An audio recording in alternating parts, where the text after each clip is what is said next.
Hi everyone.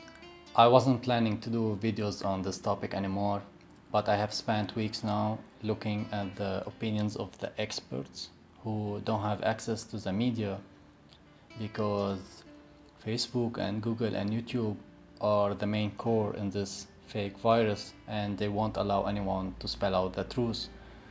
And I'm not going to drop any names so they don't track me down. So whenever I say Coco, it means this virus, and whenever I say 19, it means this virus. These are experts in their field, and these experts constantly saying that there's no such a thing as 19. They said they played it out in the flu season where an abundance of people show the same symptoms as the flu, which is so true. You can tell which is which. Anyway, according to the Italian National Health Organization, 99% from people who died from 19 in Italy have had 3 or more other health problems, and many of those were life-threatening and certainly draining the immune system. One German doctor stated, we don't have a new virus, but rather a new test. We have been living with the Coco for a long time already, but it wasn't a problem until this new test emerged, which is so true. Just listen to this and take your time thinking if this is logic or not. Now what these doctors and scientists are saying is that this PCR test for the virus does not test for 19. It's specific for Coco. Coco is a big family of viruses, including the common cold, and we have them virtually, but they do not affect us. They do not make us sick because they are not in immense quantities to do those. This is very important for you to understand, really. So they are living in our bodies all the time, and Coco is incredibly common. The vast majority around the world will have them, so when they test for Coco, they are gonna find a lot of people that have them, but they will assume it to be 19. They are testing late-stage cancer patients, and when the test is positive, that goes on their health certificate. And as the doctors point out, this new PCR test does not have the ability to ascertain how much of the virus you have, and therefore this is what they call a virus load.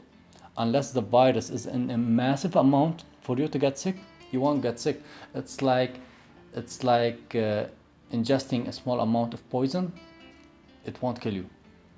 So we have tests, according to these experts who are banned from the mainstream media, that it does not test for 19 but rather for Coco, which almost everyone possesses them in some form, and it cannot detect the amount of virus that we have in our body and thus if it's affecting us or not. The CDC, who actually said in their own statement, that although you test positive for Coco, it doesn't necessarily mean that the virus is making you sick, and it doesn't mean that there are other viruses and pathogens in your body that might be making you sick. And maybe things like waves like 4G, 5G, but this topic is for another video. The death rate in Europe and other countries from 2019 to 2020 show no difference. I was expecting to see a higher rate because of this pandemic. How can you explain this? But if they are gathering people that they are dying or very sick from other factors like cancer and redesigning them to have died from this Coco, that would explain why the death rate haven't changed. If there wasn't a new test, nothing would be different to every other year. I explained in my previous videos how 250,000 to 650,000 deaths occur since 10 years ago, since 2010, from October to March, due to the flu, and how no one had warned us or suggested that we should wear masks, and now they are winking panic. This has to be there has to be something behind this. There has to be something behind this, really. Nowadays nothing is killing people other than cocoa. What a naive world. This is very crucial to understand, and you shouldn't think twice before sharing this information to your loved ones, because bad things are being prepared for us, and therefore we should be prepared as well. I'm going to keep you up to date in my future videos.